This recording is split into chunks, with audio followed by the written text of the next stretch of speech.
It's spooky season. The Playaz Club Podcast.com Halloween season is here. It's episode 49, the Playaz Club Podcast. To be creative or not creative. That is the topic. Lex, how you feeling today? I'm feeling good, brother. How are you doing? I am feeling great. Today we're talking about the unintended artist. How do you think people unknowingly influence how we see the world of art? By simply being who they are and expressing who they are through their art. It's a good point, because I feel as though the role of the everyday person is always changing. Like, just how they look, how they talk, the way they dress, the music that everybody listens to, it's just always changing. So I think that's how it kind of contributes in a way, is that just that overlook of society is an aesthetic in itself. Yeah, even how you said, like the episode before, I think it was, that, art brings about the conversation. Mhm. So everybody doing what they do, I mean, it brings conversation to even certain genres. Like, are we supposed to be doing this like cookie cutter, like it's always been doing, or should we change it up a bit within the genre? Because someone else changed it. Yeah, I think in that way, that's how genres grow and So evolve. yeah. Do you think it's possible for someone to be uncreative? Because I know a lot of people consider themselves more analytical and not really creative. Yeah. Uncreative? No, I feel like everybody has to be creative. But what do you mean by that? Well, in problem solving, are you not being creative with how you're trying to solve your way out of the problem? I would say so. In a lot of ways. You have to be creative. But people have the notion of creativity is only within like an artist, a painter, someone who makes music, someone who has like a certain set of skills, but construction workers, they're creative. They have to cut certain boards to fit in certain spaces. Engineering. Yeah, it's like everybody has to tap into it at some point in their life. I don't feel that there's a moment in your life where you're not creative in some type of way. I think it's difficult to call someone uncreative, but just because I feel as though creativity is so linked to living that you have to be creative to essentially live every day and solve basic problems. So I think even if you don't really necessarily consider yourself creative, but I think you are creative in a way, because even analytical people have to use creativity because they have to solve the problem in some way. Yeah. I think the big thing is that creativity is seen as more of a talent rather than a mindset. And I think that's the big thing, is creativity has to be seen as a mindset for it to be useful to you. Because I feel as though whenever it's used as a mindset, you're essentially making your living art. Go into it. What do you? By making your living art. Yeah. I feel as though because your creativity comes with analytics. Yeah, because analytics forms a structure for creativity to strive in my opinion. Really? Yeah. How do you view it? I never take in oh my god. I never take in analytics when I'm creating. Really? I feel like that makes me get too in my head, about things. Especially if it's like you're gonna make a post or something like that on like TikTok and stuff. If I'm worried about, is this gonna do numbers, or like I'm gonna make sure this is gonna do numbers, I'm not gonna create anything worthwhile. Because I'm creating it strictly for, people to look at it, people to like it, and stuff like that. I feel like your best art just comes when you're just letting the creativity flow. So true. What do you mean by letting it flow? Letting it flow by not boxing it in. Like, say you took an approach to a post, and it's something that you don't usually post on your page. So if you're not solely letting your creativity flow, then you're not going to post it. You're going to be like, okay, well, it's not going to do numbers because it's not a part of my usual. It's not part of my niche aesthetic. Yeah. So if your creativity is just flowing, I feel like that's where most of your freedom comes from. It's just okay, well, this is what it is. Hmm. I'm just gonna post it. That's that's interesting, bro. Do you feel as though there's any structure in creativity? Because I think that's a misconception. That there is. That there's none. That there's none. Yeah. I feel like everybody's different though. How do you view it?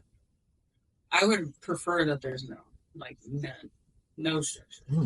We're just going. We're making something. Don't tell me what to do, even if it's just me. Like don't tell me what we're making. Just let me go in there and make something. But don't you feel like creativity needs structure for longevity? Well, if you're trying to broaden it out, if you're making a brand off of it and all that stuff, you're not just making a painting just to hang up in your room and shit. Nobody's gonna see it. Yeah. Then of course you do, but I don't know. I guess just me as a person, I overthink too much. So like structure is not one of my best friends. Yeah. Because I'll want to break down that structure like thousands of times, rebuild it, and say, well, this is a better way. No, this is a better way.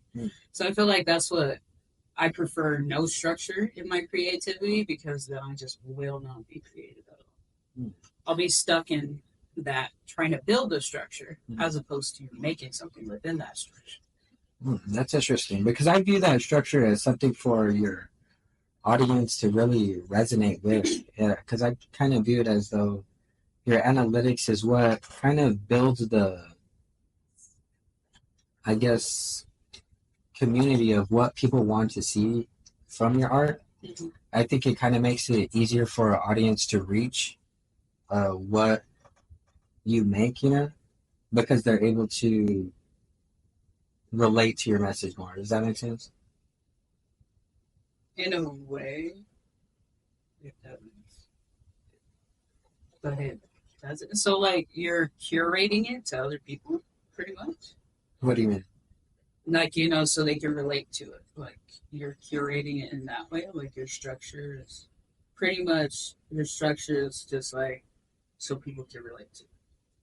I think analytics, you use it to, in a way, create the audience. Because I feel like if you make an audience and you drop something odd, then they're not going to watch it, because why would they?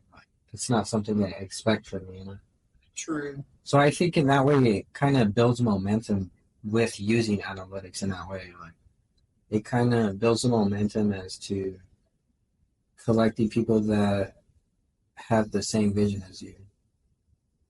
True.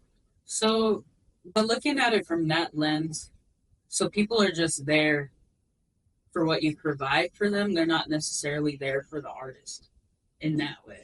I think it's a going both ways street, because I think just how you consume art and create art, I think they both affect how you look at it. They both affect society. The creation and the interpretation of the art both go hand in hand with contributing to the culture in a way.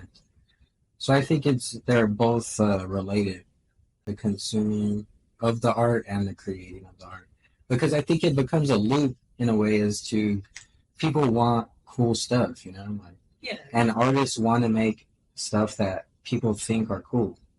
So I think it becomes a loop in that way, as to artists create what people think is cool, and some people create things that people think are not cool, just to directly disrupt that line of thinking. True, you know what I mean? And I think that's how kind of trends are born into art. That's an interesting way of looking at it. Yeah, but I totally see that your perspective as well, as the boundless creativity, because without that, I think it's what makes the beauty, Because if not me personally, if I didn't let creativity just fly on its own and like put it on a structure or something like that, or kind of how you said, like, well, you built up an audience, you make this for your audience, because that's what they want from you. I feel like I would be unhappy, like, in that, Yeah, I think it's easily for the artist to become the slave to the audience. Well, I think it's good to be even playing field. You know what I mean? It's the True. audience and the artist, because I think just as important as the creation is the interpretation. Yeah. I would say that's my downfall as an artist. Is like I don't care about the lyrics. It's more so like what makes me happy in this moment. Am I happy enough to release it? If someone relates to it, cool. I didn't make that intention though. Mm-hmm. Like but it is. Do you feel that as an artist you should be more analytical than creative, or you should be more creative than or a perfect balance between the two? Hmm. I think it's less about knowing which one is more important and more about how the two work together. Mm-hmm. Because I think if you're able to make them work together and find that perfect balance, then I think it's able for you to grow and know where you're growing. Because I think that's the problem with me, at least with creativity, is you don't really necessarily know your growth. Mm-hmm. I think with the analytics, you get a direct, I guess, number if you're growing or not. But I think that's not even uh, an accurate adjustment of your growth. That's what I was gonna say. Does that equate to your actual like what your not just only your growth, but like what you're worth, the numbers? Hmm. You know. Yeah, so true. I don't think so because I think just equating your words to a number is very demeaning. Yeah, it kind of kills your identity Yeah. as an artist because then you're all just about numbers. Yeah. But I think it's about setting a goal and reaching that goal as to analytically set the framework as to this is the problem and then creatively solve it. That's a good way. Yeah. Because I think if you creatively solve it, it's allowing you to have that free expression and know the limitations. Because that's also a problem with creativity as well, is to knowing the budget, you know what I mean? Stuff like that. Just little things like that. It makes things go a lot more smoother, in my opinion. True. Budget on projects, how, like, stuff like that, like the analytics. So the timing of it, Yeah. just having everybody in the right place. You might tell me. Damn. So like me as a person, I can see the budget Mm. and all that stuff, but I'm like, we could stretch that out. But I Yeah. can add more to this budget because I want to do more to it. Yeah. Like, but yeah, do you feel that like if you are creative, like you have a how is it? You you have a better way of putting your creativity through by being analytical, but can you be like just analytical and not necessarily overly creative and still produce things? Can you be over analytical? I think so because I think in that way, if you're over analytical, you're making copycat copycat art. I think You're you just could, following everybody yeah, else. you're very productive, very Your numbers are going you're up. dropping it. You know what I mean? But it's not. You're not changing the game in that way. You're not being Yeah. innovative, and I think that's also the problem of being too analytical is that you kind of get in that pattern of what is working and growing rather than mixing it up a bit, being more creative and going the unconventional route. Because I think you also have to play it from a perspective as to what is the situation saying rather than what are the numbers telling me. Yeah, Because I think exactly. those are completely different things. Because I think a lot of that's in sports a lot too. Like people go with the analytics rather than seeing the game for what is happening. Mm-hmm. And I think that's a mistake because too you should always play the game how it should be played first. True. Because I feel like, yeah, the players on the field are thinking about the highlight reels. Mhm. They're thinking about what people are going to say, like, oh, did I get like a celebration Mm. this game or something? I made a TD or something like that. Yeah. People remember me for it, like that. Yeah. They're overthinking all that shit. That's why you got pick sixes and all that stuff Mm. coming into it. Or the numbers are saying you should punt it, but it's like you should go for it right now and win the game. Be creative. Yeah. Who cares, bro? Like, yeah, the book says this, but you as a coach know in your heart that we should freaking go for this, man. Like, we ain't gonna settle for 3. We're gonna get 7, bro. Yeah, you got that creativity, that confidence. Yeah. So I think they both go hand in hand like that. I think it's the same way with art. Like you can't rely on one too much or the other. Damn, but how do you know? How do you balance? How do you know that, like, in that scenario, you went for the 7 instead of the 3? Because in your heart, you felt it was right, but you should have stuck to the books. You should have stuck to the 3. I think that's trial and error, man, making that mistakes, going through that. Creative risk. Creative risk, exactly. Yeah. Because I think you never really know. It's all intuition. I think that's all about creativity is about, is intuition and that free-flowing idea and following your heart and your mind as to what the right decision is rather than the analytics and the numbers are saying to do the opposite. Yeah. So I think it's about finding the balance of two, like what is the right use of them. Damn. Because I think that'll deepen art, you know? Because all these different perspectives are coming together, these analytical ones, creative minds. Yeah, you're getting every side of it. No side is left unturned because everybody's looking at it from a different perspective. I feel like that's where collaborations excel, and it's like if you have a little bit of both.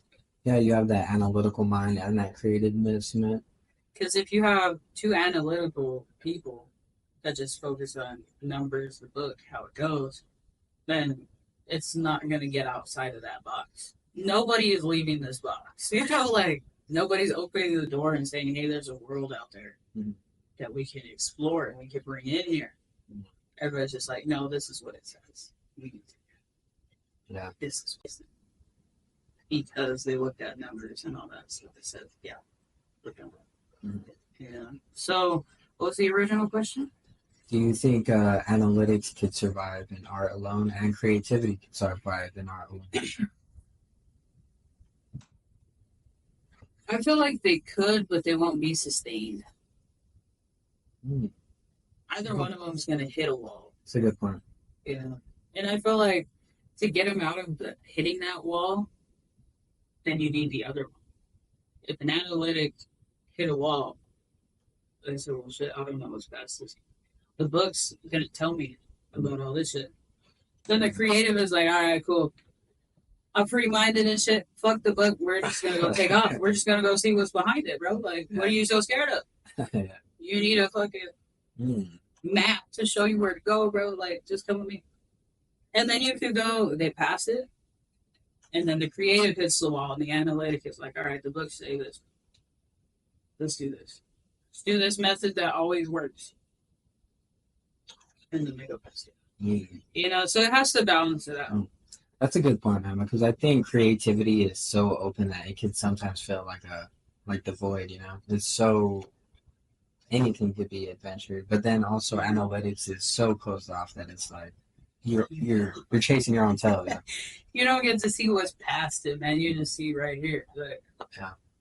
It's about finding that nice balance. But they are both of them. It's in no way are we saying like either one is like worse than the other, but like in the sense of the world, we need both. Yeah, definitely. We need both to thrive in any endeavor.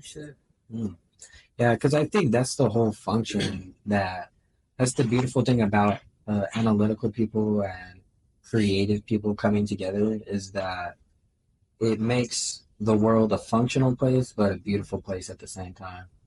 Yeah, like you said, structure. We just got creatives like me, like how I explained how I see like creativity. You're free like a bird. We're going with, you know, like nobody knows where we're going, but we're free. We're free. Yeah. Where do we go? That's the thing, is like how you said, it's the void. It's like, yeah. What do we do? You're a bird. You got the whole damn sky to fly it. Where are you going? I don't know, man, because there's so many directions I could go, so many places. So many. I think too many options is sometimes the same as not enough options Yeah, because it's decisive. You know, you got to make a decision. gives you too much freedom. What do you think some misconceptions are about creativity or analytics? Then you can't be creative if you're analytical. You Mm. can't be analytical if you're creative. Mm. It's a good one. And like we said, you do end up tapping into either one, whether you kind of consciously know about it or not. You just tap into it. This is one of those things in your mind that's always instilled. Like you don't necessarily have to learn about it. It's just there, and it kicks in. Yeah, it's just like an instinct. Yeah, it's like you said. It's your intuition that's kind of coming in and saying, "Oh shit, we need to do this." Mm. We're looking at this scenario. Okay, we need to be analytical, bro. Like right here. Mm. I can't have too many options. Like you said, it's like I'm not gonna be able to choose one. Like break it down to five or something. And then I could do it. I can make a decision. Yeah. To move forward. Mm-hmm. I think another misconception for me would be that creativity thrives in chaos. How do you feel about that? I mean, you're talking to the wrong person. You're talking to the wrong person because I'll say yes. You think your creativity thrives more in chaos? That's interesting. It's odd because as people, we're like, okay, no, I don't want any drama at all. But if I don't have anything kind of going on, then again, I have too many directions. I'm happy, mad, sad, and all this at one time. What do I tap into? What do I express at this moment? What am I? Everything's going. I don't know which one is dominating at this moment, But if like someone, upset me, then it's like, okay, I'm angry. Let's make something that's angry. Boom. And then I'll just start making all kinds of projects and stuff. Now, if if a lot of them get thrown out there and y'all get to see them, now that's a different story. But I'm constantly, yeah. I feel like that's my fuel, but I don't know necessarily how to get the distinct emotion. Like I'm angry, but how do I get this anger into this? Not just anger in general. Yeah. But what I'm feeling at the moment. A specific emotion. Yeah. Yeah, I feel that. So I can make art in the chaos, but I don't know if I could fully express my emotions within the chaos creatively. Does that make sense? Does that make sense? Yeah. Yeah, kind of. Because I feel as though you kind of talked about how you're thriving creatively, but also have a difficulty expressing yourself to the fullest. When do you think you are able to do that? Is there a certain frame of mind or? Probably after, like, if I come back to the project. Once the storm calms a bit? Once I'm relaxed and stuff and I can reflect on what I was going through. Because to me, it's like all a fever dream, pretty much. I don't remember. I was angry. Yeah. What was I angry about? And then I'll look at something or listen to something. I'll be like, oh, okay. It goes to that. That's what I was trying to get across, And then I could see, like, okay, did I get it? Oh my God. Did I get it across? Or was I just making something because I was angry? Did I fully put it all into it? Some of them I can, but not all of them. I should have said that. That would have been better. That's a good point. What role, though, do you feel as though the acceptance and rejection aspect of art plays into it from the audience's perspective? Because we kind of talked about it earlier as the audience you didn't really create for the audience, you know what I mean? Yeah. But as your view on a general view as to how the acceptance and rejection play into how the public accepts or interprets a piece of art. So whether they accept it or reject it? Yeah. So if they accept it or reject it, Hmm. how does it play into my creativity? Is what you're asking? Or how does it play into how we view art? Because I feel as though, for example, the Impressionism era of art or painting, it Yeah. was rejected at first because people didn't see it as real because the popular art style at that time was realism. And Yeah. people thought art was, it wasn't art if it wasn't real, you know? But then this Impressionism type art started being popular and it captured the feeling and expression rather than the realism of the object. And people hated it at first, you know, they're like, oh, that's not real art. Yeah. But eventually, over time, I think people accepted Impressionism and kind of died down with realism, you know. And then eventually they rejected Impressionism and then something else took its place, you know. Yeah. So how do you feel about that? Like your view as to how you view and reject art, accept and reject art. Do you worry about that as an artist or not? Well, no, like I said, it's like I'm not making it for you, man. It's whether I accept it or I reject it. Because I mean, yeah, it's cool. It's I kind of sound like a dickhead. I kind of sound like a dickhead, and I'm trying not to make it sound like that. But for me as an artist, if I'm focused on whether you're going to accept it or you're going to reject it, I'm just not going to make anything at all. Yeah. Because I'm going to figure everybody's going to reject everything I make.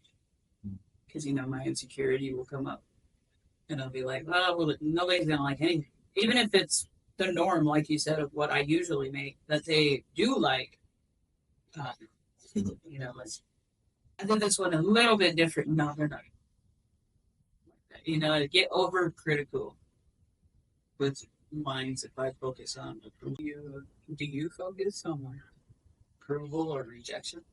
So like your main. The acceptance or rejection of art?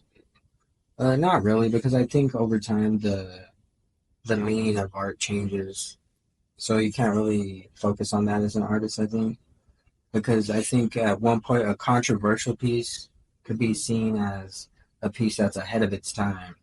It could Yeah. be applauded for that, or a once beloved piece can be seen as controversial as time goes on. So I think you can't really worry too much about that as an artist and just go with what you really think. How can the shared values between both parties, creatives and analyticals, shape our understanding of art? I think it brings the two of them together in just a way that it allows for a more diverse view. It lets everybody have a different perspective, and with a different perspective, I think that's whenever art is able to be formed. Mhm. Because with the changing of the neighborhood, I think the art in it changes as well. Yeah. It evolves over time. So I think that the houses and just the aesthetic of everything is just a backdrop pretty much of the artist. Yeah.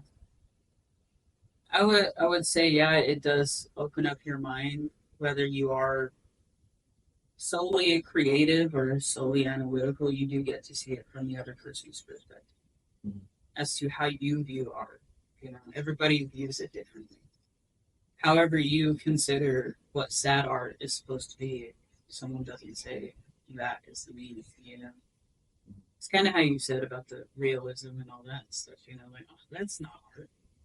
Yeah. So it's like, what? Someone made this, right? Like, It exists. it exists. So It it was must be. based off of something. Like, someone got inspired and shit to make this. It's art, man. So it must be. Yeah. It must be art. What do you think some parallels are in between creativity and analytics? Getting what they want for us. Mm. They're both driven to have an end product that they're happy with. It's a good point. What do you think the parallels are? I think, yeah, they both have a vision and they both want to achieve it.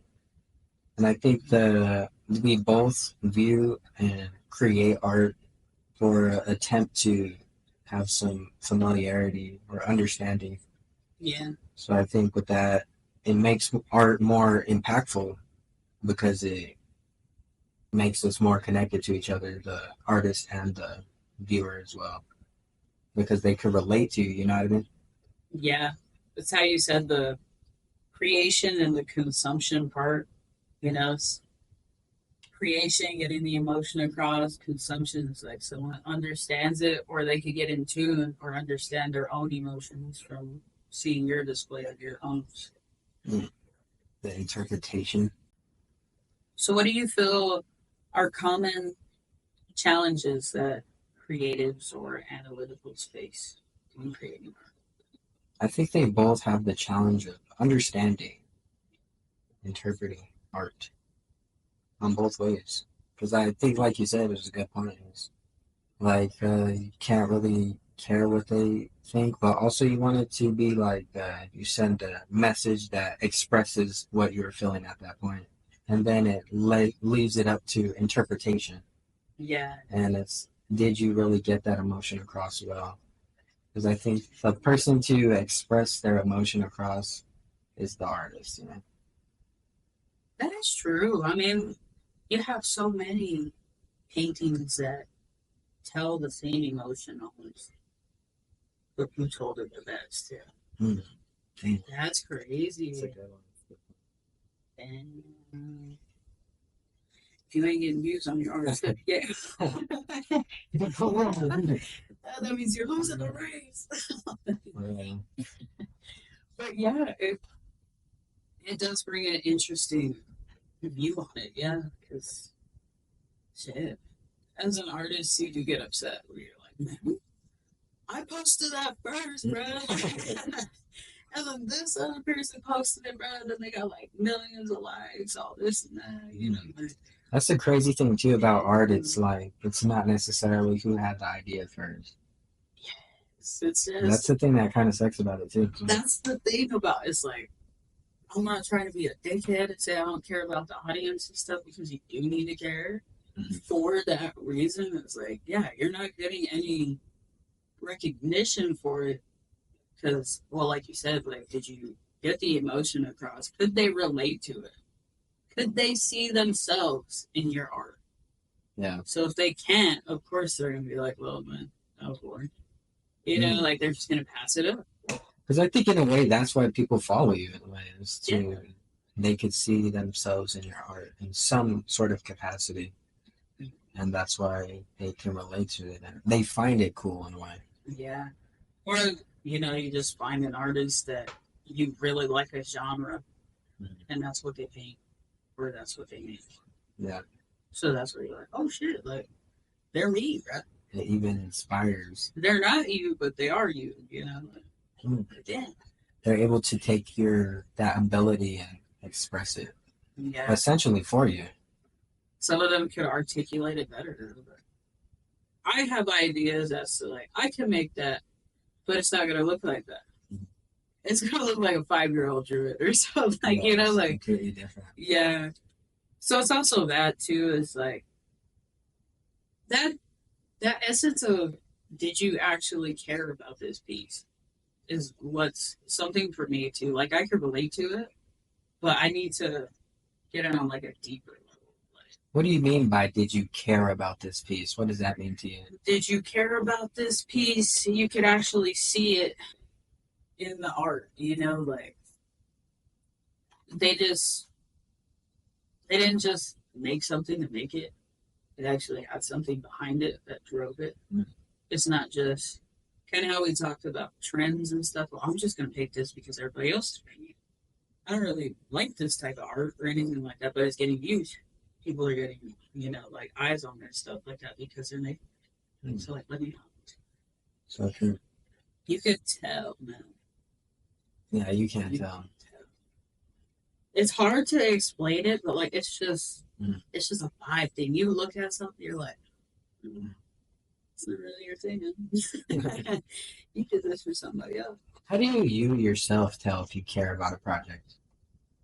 if I care about a project, I don't shut up about it. Mm, that's a good point. I will show you it.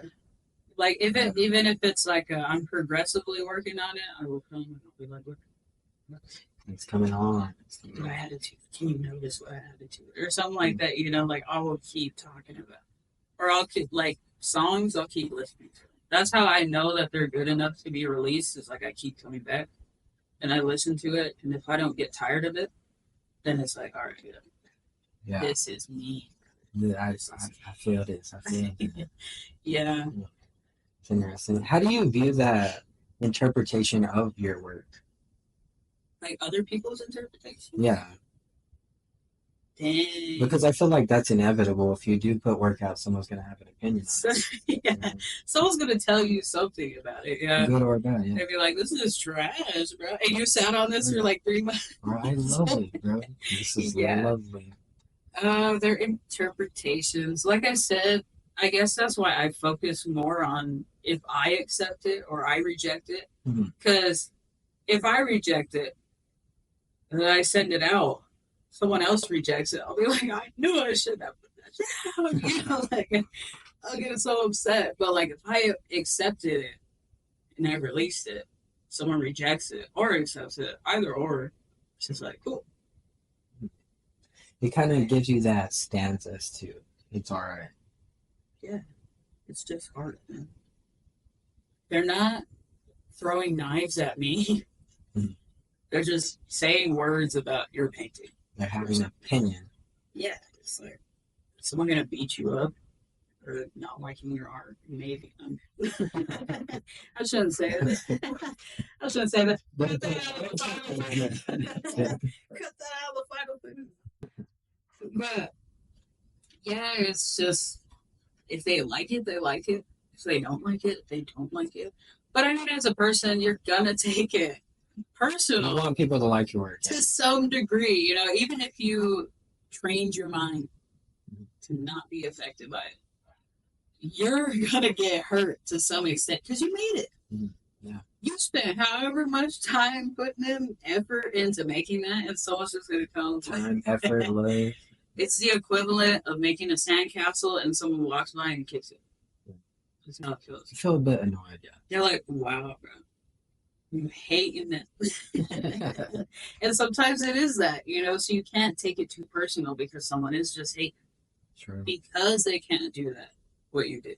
You know, like, so it is hard to find a balance between, like, should I care about people's interpretation of my art or should I not? You know, because you are supposed to listen to your audience to some degree. Yeah, dude, I think that really explained your kind of perspective on the audience thing, because I think that is a well thing to go into whenever you are creating, as to not getting in your head too much about all these different ways that you're being pulled in creatively, because I think everyone has their kind of style that they want to put in, you know, which is fine, but you can't let it influence you so much that you lose your own artistic voice. In what ways do you think analytics excel in creativity? I'm going to sound like I'm retracting all my statements from this whole podcast, but I feel like it does benefit them from being in the box because they do have a set pathway. This is what we're supposed to do. You know, like creatives, like I said, is option here, option there, option here. You're going down the path. People are throwing it on the path. You know, like you got to move it out of the way just to get to where you're going. So I feel like they excel more in the structure of it all and actually making the product, like, how do you say, like, all the way through? Like, they actually get this shit done. Yeah. Creativity, it just tells you, like, if you don't finish this painting today, you could come back tomorrow, a month from now, a year from now. Doesn't matter. It's open. Analyticals will be like, we have to finish this now. We gotta close that out. Yeah. We need to finish this now, yeah. Close that tab out. Yeah, I think that's something I admire about analytical people, is that I think they're a bit more organized. Yeah. They found that they communicate a bit better. Mm-hmm. And yeah, they just have that structure overall, just because they are pattern based in that way. Yeah, it's it's more so just a routine Mm. as opposed to Doing a routine well, yeah. Yeah, yeah. So would you say it would benefit you more to view the world from a creative standpoint or an analytical standpoint? Damn. I have a difficulty choosing one, bro. Now that we talk about it on this podcast, I think it's definitely a balance, bro. You have to have both. Like, Yeah, it's about understanding how the two work together, yeah, how the two come together. Because I think without learning how they come together, it's very easy to get lost in the overthinking aspect or the creative or yeah. or in any collaboration, you could get angry with somebody that's Mm. analytical or something as opposed to your It's easy to creative. get frustrated, yeah. Yeah, because you know how to articulate your words and shit like that. But I don't care about all that shit. Like I'm just here to make something. Like Make something nice. they're like, no, but like, okay, what are you making? I don't know. Yeah. We need to know what we're making. You know, like it just causes all this discourse. Well, I guess that brings us to our final question. How do you feel as though creativity and analytics coexist in not only yourself, but in your art as well?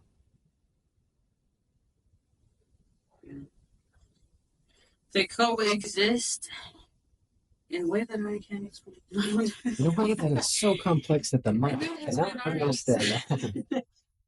uh, it is kind of hard to explain, though. You know, I'm joking about it, but it is kind of hard to explain because, like I said, they kick in when you don't necessarily call upon them. They just kick in, you know? And it also ties into how, like we said, like how you view the world in general. It's like if you view the world from too creative of a standpoint, you're screwed because you're not thinking of like book wise what could happen. You know, like Yeah. you're not tallying in for like stuff that's pretty much out of your control that sometimes happens to people, you know, when they're creative. So I would say finding the balance between the two is a lot harder for me because, like I said, I like to be more creative than overthink and be analytical. But at the same time, you do need it for yourself and for viewing the world as to how you maneuver in the world too. Because, like you said, they both do coincide with each other. They both need each other. So if I'm analytical on myself as a person, I'm trying to grow and shit like that, and I'm too analytical, I'm going to be too harsh. Good point. The creative aspect says you have freedom to grow however you want to grow.